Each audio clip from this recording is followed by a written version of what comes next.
Кстати говоря, у нас осталось еще немного времени, и мы можем обсудить такую незапланированную тему.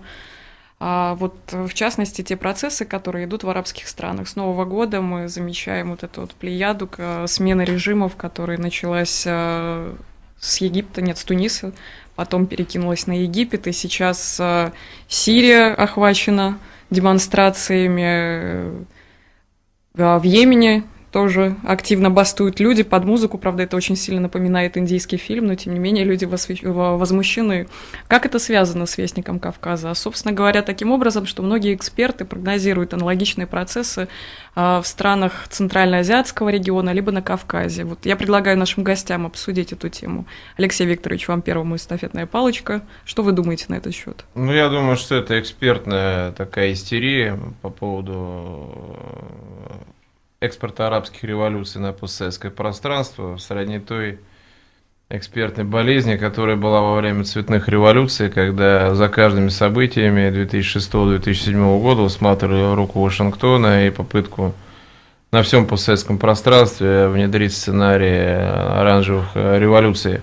Ситуация различается в самих арабских странах. В Египте это, конечно, огромную роль сыграло то, что вооруженные силы, высший слой офицерства и средние частично офицеры прошли подготовку в американских западных военных академиях. Я думаю, когда встал вопрос о судьбе Мубарака, директивы были определенные поручены, и поэтому армия окончательно решительно не встала на сторону уже бывшего египетского лидера.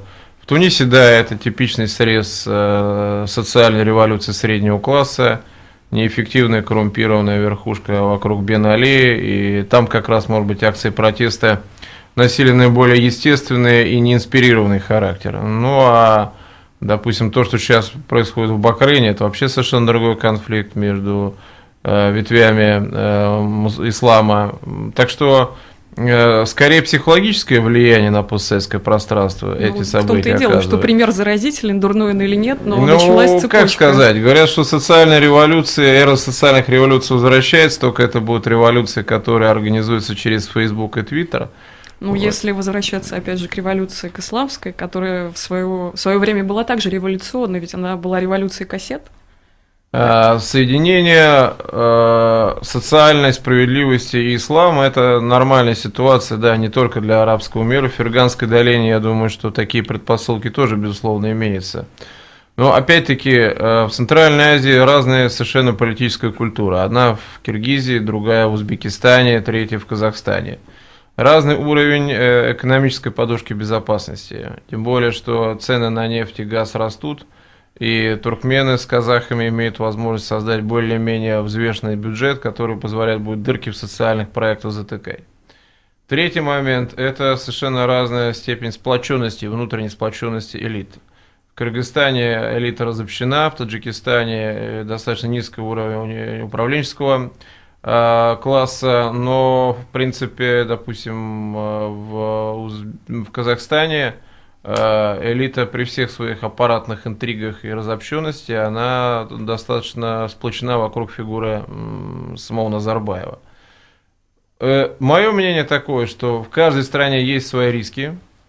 В Узбекистане и Казахстане это чрезмерная персонифицированность власти, в Кыргызстане разобщенность элит, а в Таджикистане это социальные риски, связанные с ростом цен, неэффективностью социальных лифтов и так далее. Но две страны, на мой взгляд, являются наиболее уязвимыми сейчас. Вот, может быть, Андрей не согласится с этим. Я думаю, что это Таджикистан и это Кыргызстан. Но две революции тюльпанов все-таки тоже психологически влияют на настроение общества. И, может быть, уже постепенно создают такое негативное отношение к возможным продолжениям этого сценария и в 2011-2012 годах. Ну да, собственно говоря, пар выпустили. Пар выпустили, да. Вот. Но другое дело, что здесь возрастает задачи, уровень задач, которые стоят перед элитой. Если коалиция в той или иной форме сохранится, есть шанс все-таки договориться. Если сейчас коалицию развалят коллективными усилиями, мне кажется, что возможны любые неожиданности. Но я думаю, что Андрей тут добавит.